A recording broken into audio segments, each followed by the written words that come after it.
자, 여러분 안녕하세요. 베리즈에게 유슬기 강사입니다. 자, 지난 시간에 이어서 우리 회계가 무엇인지 이렇게 이제 이야기했었는데요. 회계에서 마지막 정보에 대해서 보고를 하게 된다라고 했는데, 이 정보를 보고할 때 마구잡이로 보고하는 게 아니죠. 어떤 내용인지에 따라서 우리가 재무상태표라는 양식에다가 보여주는 경우도 있고요. 손익계산서라는 표를 가지고서 보여주는 경우가 있습니다. 자, 이번 시간 재무상태표와 손익계산서가 무엇인지 같이 함께 이야기 나눠보도록 할게요.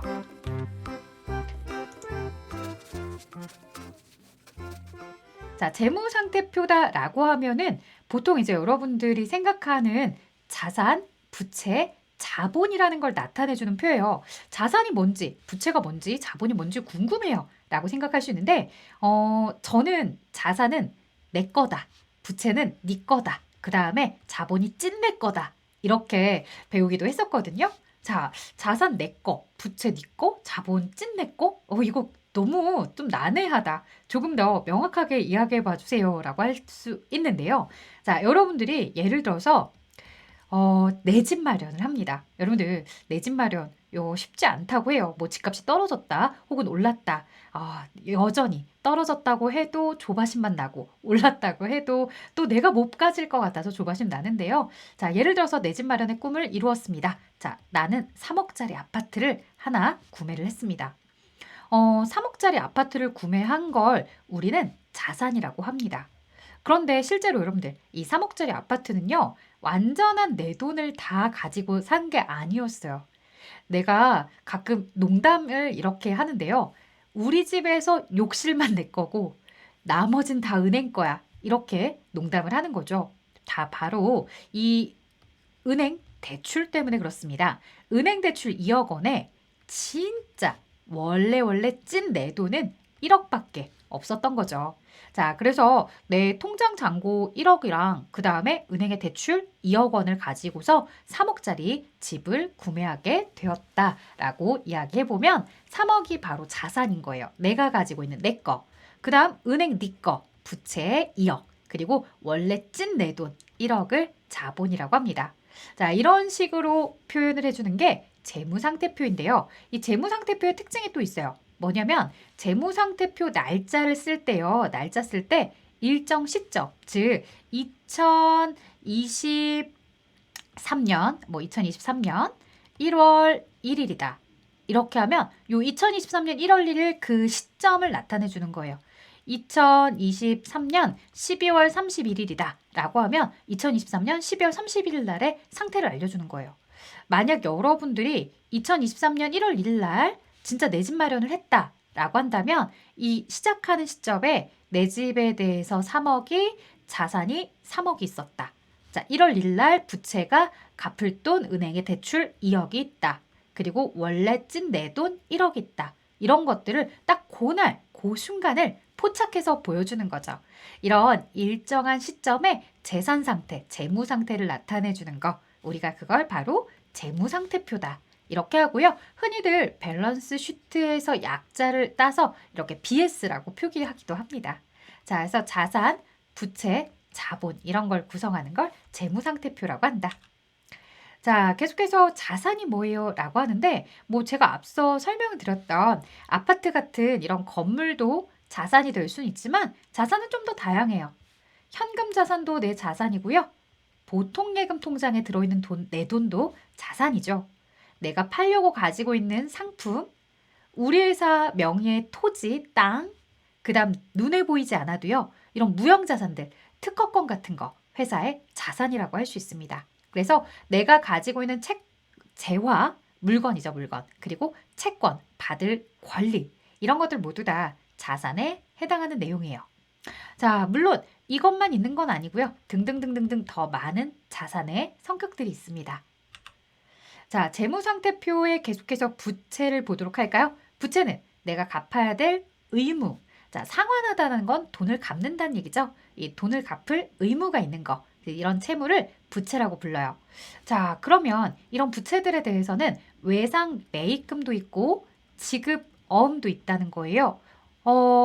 갚아야 되는 돈이기 때문에요. 단순하게 물건을 외상으로 매입하고서 갚을 돈도 있겠지만 어음을 발행하면서 어음을 발행하면서 나중에 돈을 꼭 갚아야 되는 상황이 있죠. 은행에서 돈을 빌려오거나 친구한테 돈 빌려왔을 때 차입했다라고 해요. 여러분들 친구한테 돈 빌려줘. 나 100만 원만 빌려줘. 라고 해서 돈을 빌려오잖아요. 그러면 이제 기간에 따라서 1년 이내에 갚아야 되면 단기 차입금 뭐 1년 이상 한 2년 빌렸다. 3년 빌렸다. 그러면 장기 차입금 이렇게도 불러요. 자, 그 다음에 미지급금이다 라고 해서 미지급금이라는 표현도 역시나 아직 지급하지 않았습니다 라고 하는 표현에 부채 계정들이 있습니다. 자, 이런 부채 계정들 내가 갚아야 되는 의무예요. 자, 그 다음 자본이 뭐냐 라고 하는데, 자, 자본은요, 여러분들 자산이 내 거면 자본은 찐 내 거라고도 이야기했었죠. 진짜 내 거. 뭐 쉽게는 자산 아파트 3억에서 은행 대출금 2억 부채를 뺀 나머지 1억이 진짜 찐 내 거, 내 돈이다. 이렇게 이야기할 수 있는데요. 뭐 순자산, 주주지분이라고 표현하기도 하죠. 그래서 3억의 아파트값 2억 원의 대출금을 뺐을 때 나머지 1억, 이거 진짜 내 돈. 내 돈이 자산이니까 찐 내 돈은 순자산 혹은 주주의 지분. 왜냐면 회사 주인이 주주이니까 이 주인들의 지분이다라고 해서 주주지분이라고도 하죠. 자, 재무상태표 어떻게 생겼어요? 라고 하면 앞서 여러분들께 보여드렸던 뭐 현금이라는 자산, 상품이라는 자산, 부동산, 투자부동산, 토지, 건물, 특허권 이러한 자산들을 쭉 왼쪽에 기록을 합니다. 그리고요, 금액을 이렇게 표기를 해주죠. 자, 여기에 지금 보시면 왼쪽에 자산들의 합계가 600만 원이에요. 600만 원. 자, 그 다음 여기도 볼게요. 외상매입금, 장기차입금, 내가 돈을 갚아야 되는 부채에 해당하고요. 그 다음에 자본금, 자본잉여금, 자본조정 이익잉여금 이런 아이들은 자본의 성격에 들어갑니다. 자, 이런 부채와 자본에 대한 성격들을 지금 쭉 나열을 했는데 역시나 차변의 자산의 600만 원과 오른쪽 부채와 자본의 합계는 일치하고 있는 겁니다. 이렇게 재무상태표는 왼쪽의 자산과 오른쪽 부채 자본 항목들의 요소에 더한 합이 일치하도록 꼭 작성을 하도록 되어 있어요. 자, 뭐 예를 들어서 여러분들 우리가 S전자, 뭐 순양전자 이렇게 해서 재무상태표를 작성하겠다라고 한다면 여기 순양기업 뭐 이렇게 넣을 수 있겠고요. 그 다음에 어느 날의 시점인지 일정한 시점을 12월 31일 현재 이렇게 보여주는 거죠. 자, 그 시점의 금액의 원 단위로 보여주고 있습니다. 즉, 외상매입금은 50만 원이라는 표현이겠죠. 이 원 단위를 여러분들 뒤에다가 만약에 이제 제가 1,000원이다. 이렇게 써볼까요? 1,000원이라고 하면요. 요 자본잉여금이 얼마인지 아세요? 자본잉여금 10만 원이 아니에요. 뒤에 공이 3개가 더 붙어 있는데 생략된 거예요. 즉, 자본을 이렇게 10만이라고 쓴 것은 1,000원 단위일 때는 이 회사 자본은 1억이야 라고 알 수 있는 거예요. 자, 마찬가지로 뭐 얘도 이렇게 쓰게 되면은 자본 조정이 1억이야. 그 다음에 외상매입금도 뒤에다 공을 3개 붙이면 외상매입금은 5억이구나. 이렇게 알기도 하는 거죠. 자, 실제로 여러분들 재무제표나 이런 재무상태표를요, 공시하는 시스템에 들어가서 보시잖아요. 그러면 원 단위 재무제표 거의 없어요. 1,000원 단위, 10,000원 단위, 100만 원 단위 이렇게 다양하게 단위들을 축약해서 쓰죠. 자, 손익계산서라는 거 보여드릴게요. 손익계산서는 일정한 기간에 경영 성과를 나타내줘요. 자, 재무상태표랑 좀 다르죠. 재무상태표는 일정한 시점이다라고 해서 그 순간을 포착하는 걸 얘기했었는데 손익계산서는 일정 기간, 그래서 1월 1일부터 12월 31일까지 이런 기간들을 나타내주죠. 그래서 그 기간 동안 경영을 잘했는지 못했는지를 나타내주는 거예요. 경영을 잘했다라고 하면은 예를 들어 내가 경영을 통해서 3억을 매출을 올렸다. 3억의 매출을 올렸을 때 비용은 1억밖에 없었다.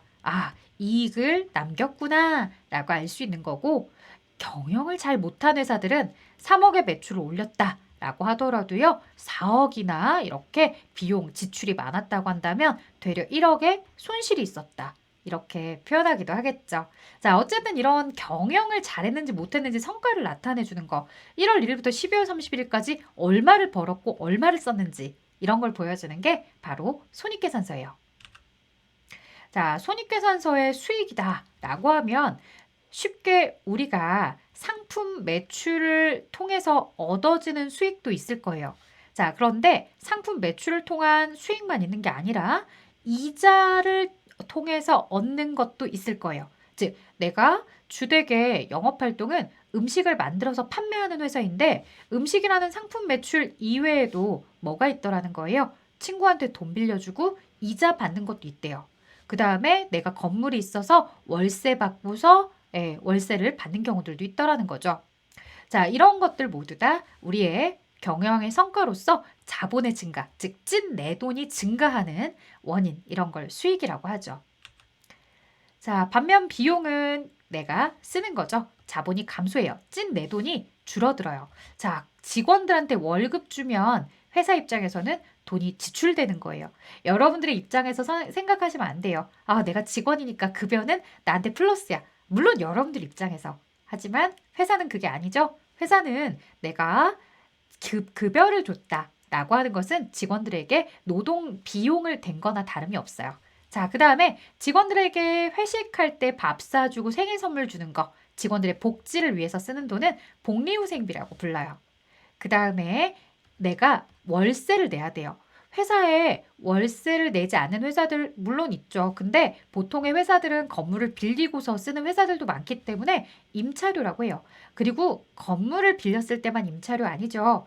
여러분들 회사가 진짜 많이 빌려서 쓰는 거 뭔지 아세요? 물론 차량을 리스해서 쓰는 경우도 있겠고요. 그 다음에 렌탈해서 쓰는 것 중에 복사기 같은 거 렌탈 많이 하죠. 이런 것들 사용료 낼 때 임차료라고 불러요. 자, 그 다음에 광고 선전비, 이자 비용 이런 것들도 회사 입장에서 돈이 지출되는 거기 때문에 모두 비용에 해당하는 내용이죠. 자, 손익계산서는 어떻게 생겼나? 라고 봤더니요. 사실은 이렇게 이제 T 모양의 이런 장부 T 모양에다가 써서 보여줄 때도 있고 보고식 손익계산서다라고 해서 매출과 관련된 활동부터 시작해서 매출과 관련되지 않은 활동까지 이렇게 이제 쭉 나열을 하는 경우들도 있는데요. 자, T 모양부터 일단 살펴봅시다. 손익계산서다라고 하면 1월 1일부터 12월 31일까지의 이익이 얼마인지, 그 다음에 급여가 얼마인지 이런 것들을 보여주고 있어요. 즉, 이런 내용들은 일정한 기간에 대해서 표현을 해주고 있습니다. 자, 그러면 일정한 기간에 금액 원단이고 어디 기업에 대한 내용인지 쭉 보여주는데 상품을 매출하고서 회사가 얻은 이익, 이자 수익, 그 다음 수입 임대료, 즉 월세 받은 거죠. 이런 걸 통해서 집계된 합계가 300. 자, 근데 내가 이것을 벌어들이기 위해서 쓴 돈들을 보니까 급여, 그 다음에 광고 선전비, 이러한 비용의 지출이 있었어요. 그러면 전체 수익 300에서 비용의 지출 100만 원과 20만 원에서 120을 차감하면 나머지 180이 남는데요. 이걸 바로 당기순 이익이라고 해요. 당해년도, 지금 해당하는 당해년도에 내가 벌어들인 순수한 이익이다 라는 표현이 됩니다. 그래서 전체 수익의 합계에서 비용의 지출을 차감하면 나머지가 당기순이익이구나 라는 것도 알 수 있죠. 자, 단기 순손익 재무 상태에 의한 방법이다. 경영 성과에 의한 방법이다. 이런 내용이 나오는데요. 자, 기말 자본에서 기초 자본을 빼도 순이익이 나오고 그 다음에 총수익에서 총비용을 빼도 순이익이 나옵니다. 라고 하는데요. 이게 무슨 설명이냐면 여러분들이요. 1월 1일 날 내가 집을 샀어요. 그래서 앞서 자산 아파트 3억짜리 있고요. 그 다음 대출받은 부채가 2억이 있다고 했고요. 찐 내 돈이 1억이 있다고 했었어요. 자, 이 상태에서 나는 1년 동안 놀고 먹지 않았어요. 열심히 일을 했죠. 일을 해서 어떻게 결과가 나왔냐면 열심히 일해서 돈을 벌었는데 5억을 벌었대요. 와, 잘 벌었어요. 하지만 번 돈만 있는 건 아니죠. 내가 이걸 벌기 위해서 3억의 비용이 지출이 되었어요. 그러면 지출한 3억 원을 제외하고 나니 실질적인 회사의 이익은 얼마가 되냐면 2억이 됩니다. 자, 실질적인 이익 2억 원. 내가 부채는 변함이 없다라고 가정을 하고서 봤을 때 우리 회사가 아무것도 부채나 이런 것들에 대해서 건들지 않았을 때 부채는 똑같이 2억인데 12월 30일 날 가서 보게 되면 뭐가 좀 변화가 생기냐면 자본이요. 자, 이거 찐 내 돈이라 그랬잖아요. 찐 내 돈이 원래 1억밖에 없었는데 열심히 1년 동안 일해서 이익이 2억 원이 더 생겼어요. 그래서 이제 찐 내 돈, 자본이 3억으로 불어나게 됩니다. 내가 기초에 가지고 있었던 거에 당해년도 열심히 일해서 벌어들인 것까지. 그 다음에 그럼 이제 내 자산은 얼마냐? 라고 했을 때 아파트, 건물 3억의 자산에 그 다음에 열심히 벌어들인 이익에 대한 현금 자산 2억까지 이렇게 해서 5억 원의 이익이 생기는 거죠. 자, 차변과 되변의 밸런스는 일치합니다. 5억에 그 다음 2억, 3억을 더하면 똑같이 5억으로 일치하겠죠.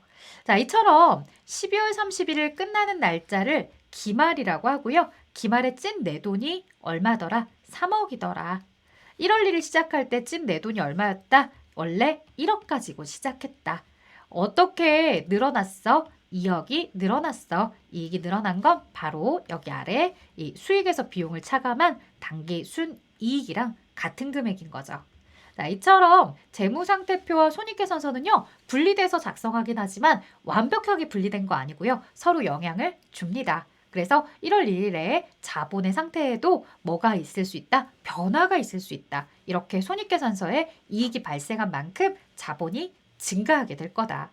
원래 영업을 시작할 때는 1억 가지고 찐내돈은 1억밖에 없었는데 영업이 끝나고 나서 찐내돈이 3억이 되었다는 건 2억 원을 열심히 일해서 벌어들인 이익이 그만큼 나의 찐 내 거, 내 지분을 증가시켰구나. 이렇게 생각해 줄 수 있죠. 자, 손익계산서에 대한 연결이다 라고 해서요. 여기도 다시 한번 같이 예시를 볼 수 있겠네요, 여러분들. 자, 지금 보시다시피 재무상태표다 라고 했을 때 기말의 자산이 600이다. 기말의 부채가 200이다. 그럼 이제 600에서 부채를 빼면 자본이 400인데요. 400에 알고 보면 뭐가 들어가 있냐면 기초에 자본이 얼마였는지 여러분들 대답해 줄 수 있을 것 같아요. 기초 자본에 단기에 벌어들인 이익이 180이 붙었더니 기말에 400이 된 거야 라고 말이죠. 즉, 이 회사 기초는 얼마였겠다? 220이었죠. 400에서 180을 차감한 220. 아, 원래 이 회사가 기초에 220밖에 자본이 없었구나. 그런데 열심히 1년 동안 일해서 수익 300에서 비용 지출 120을 빼서 180의 이익이 생긴 거구나. 이익이 생긴 만큼 더해지면 기말에 찐 내 거는 자본은 400이 되는 거구나 라는 걸 알 수 있을 거예요. 이렇게 재무상태표에 들어가 있는 당기순이익과 손익계산서의 당기순이익이 서로 일치합니다. 이럴 수밖에 없는 게요. 손익계산서의 당기순이익을 우리가 재무상태표에 반영하는 거거든요. 자, 여기까지 여러분들에게 2차 시에 대한 내용을 다 설명을 끝냈어요. 어때요? 재무상태표가 뭔지, 손익계산서가 뭔지 조금 감이 오세요? 자, 이러한 재무상태표, 손익계산서를 작성을 하려면 일단 회계적인 이벤트, 사건부터 여러분들이 식별을 낼 수 있는 눈이 있어야 돼요. 그래서 아, 이거 회계상 거래야. 이거 회계상 거래가 아니야. 이렇게 식별을 먼저 1차적으로 진행을 하시고요. 그 식별을 하신 다음에 이제 마지막에 최종적으로 아, 그래서 수익이 이만큼이 났고 비용이 이만큼 나서 당기순이익이 발생했고 그 이익이 회사의 기말에 찐 내 돈, 자본을 불려주고 있구나. 이런 내용의 흐름까지 쭉 가야 되거든요. 자, 이런 내용들은요. 다음 시간 회계의 순환 과정에서 어떻게 회계상 거래부터 시작해서 재무상태표까지 가는지 같이 차근차근 알아보도록 해요. 자, 저는 여기까지 하도록 할게요. 수고하셨습니다.